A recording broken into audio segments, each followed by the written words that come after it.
Hello everyone and welcome back to the channel. Today I'm bringing you my quick non-spoiler review of Judgment Day issue number 1 from Marvel Comics. It's just released this Wednesday at the time of this recording. It's one of the biggest releases Marvel has come out with over the last few months, and it's the start of their next huge event. There's going to be a lot of tie-ins rolling out all the way through November, and they've put a checklist at the back of this issue. So if you're going to be collecting this event, you want to grab this issue, or just look online, I guess, to know which issues you actually want to grab, which are going to be tie-ins. But let's talk about the issue without getting into too many spoilers. Basically, the Eternals have recently found out that the X-Men are a form of deviants, and the deviants are basically just these creatures, these evil creatures that are posing a threat to humanity that the Eternals have been programmed since the dawn of human existence to kill. They found out that the X-Men are technically deviants themselves. There's a deviant gene within the X gene that makes someone a mutant, that makes someone an X-Man. Plus, now they've been resurrecting each other with the whole Krakoan era of comics. That's been a big factor of it. So now the Eternals are not happy about that, and they've got to think of some way to wipe out the mutants. That's the general idea.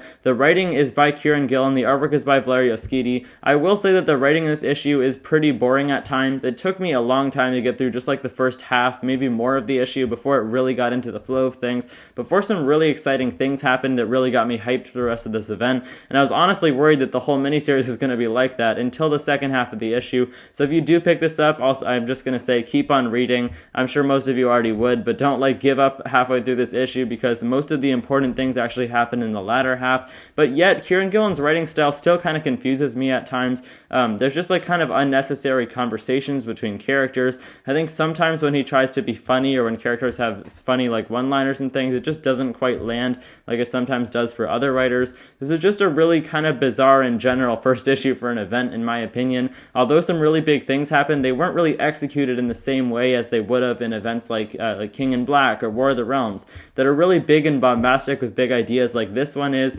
but just more generally fun and entertaining to read. I do have high hopes for this event. I don't want to sound too negative here, but to be completely honest, I think this first debut issue could have been a little bit better, but it was what I expected from Kieran Gillen's writing style in general. The artwork by Valerio Schiti, on the other hand, he really knocked it out of the park. It really works well with the colors, which are done by Marte Gracia. Valerio Schiti has a couple events under his belt. He did Inferno with Jonathan Hickman, that whole X-Men event, and he also did Empire a couple years back. So he's really good at drawing these event books. He knows how to draw all the different Marvel characters, and I think it worked really well here. I won't get too far more into things. Like I said, this is just a quick review, non-spoiler, but I will give you guys my score out of 10 for this first issue. For this first one, I'm going to give it a 6 out of 10. I know that doesn't sound too great, and it's just because it wasn't quite what I wanted out of a first issue of an event.